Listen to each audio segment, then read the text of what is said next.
Hi, my name is Christanna, and today we will be discussing antecedent interventions. For my workplace relevant scenario, I'll be discussing a fictional registered behavior technician named Noelle. Noelle works one on one with children with autism in an ABA clinic. During supervision, Noelle's BCBA occasionally provides corrective or suggestional feedback to help improve how treatment is being implemented. However, whenever Noelle receives this feedback about something that they could have done differently, they become visibly upset.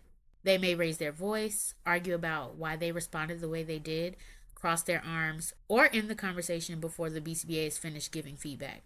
As a result, supervision becomes less productive and it can make it more difficult for Noelle to learn from the feedback and work collaboratively with their supervisor. This scenario was chosen because I wanted to focus on a situation that could realistically happen in the workplace. As an RBT, receiving corrective and suggestional feedback is part of professional growth, but not everyone responds to feedback the same way. I thought this would be a good scenario to demonstrate how antecedent interventions can help reduce challenging behaviors before it occurs. There are 3 antecedent interventions that could prevent Noelle's behavior.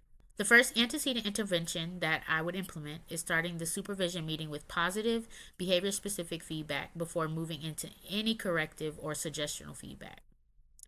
Instead of immediately pointing out what Noelle could have done differently, I, as the BCBA, would first acknowledge things Noelle did well during the session. According to Cooper et al., appropriate responding should be acknowledged right away to help strengthen that behavior. This helps create a more positive and supportive environment before discussing areas that need improvement. I think this intervention could work because it makes the feedback conversation feel less negative from the start. If Noelle hears what they did well first, they may be more open to listening to the corrective feedback that follows instead of immediately becoming defensive or upset. From an ABA perspective, this is an example of motivating operational manipulation because it helps reduce how aversive the feedback may feel, making Noelle less likely to want to escape or avoid the conversation. The second antecedent intervention that I would use is making the feedback conversation more collaborative. Before immediately giving corrective feedback, I, as the BCBA, could ask Noelle questions like, how do you think that the session went?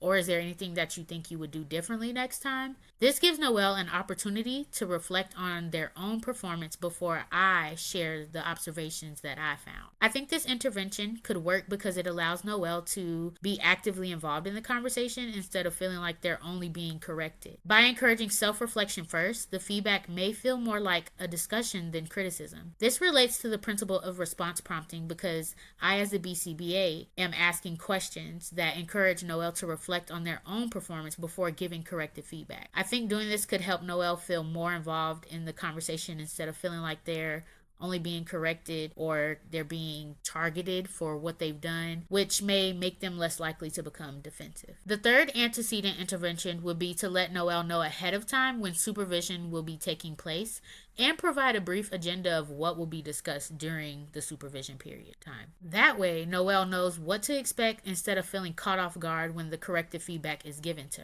them. I think this intervention could help because sometimes people respond better when they know what's coming instead of being surprised. This could also help other future moments of supervision where Noelle may already be knowing, oh, I'm going to be supervised, I'm going to get corrected. This will probably be able to help set the tone. According to Cooper et al., antecedent interventions are strategies that are put in place before the target behavior happens.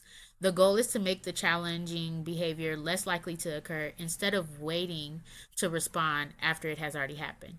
Giving Noelle advance notice allows them to have the time to mentally prepare for the supervising meeting, which may decrease the chances of them becoming upset when feedback is provided. And this relates to stimulus control principles in ABA because the agenda and scheduled meeting become cues that signal when feedback will occur, making the situation more predictable. One challenge that I can see with these interventions is that they probably won't change Noelle's behavior right away.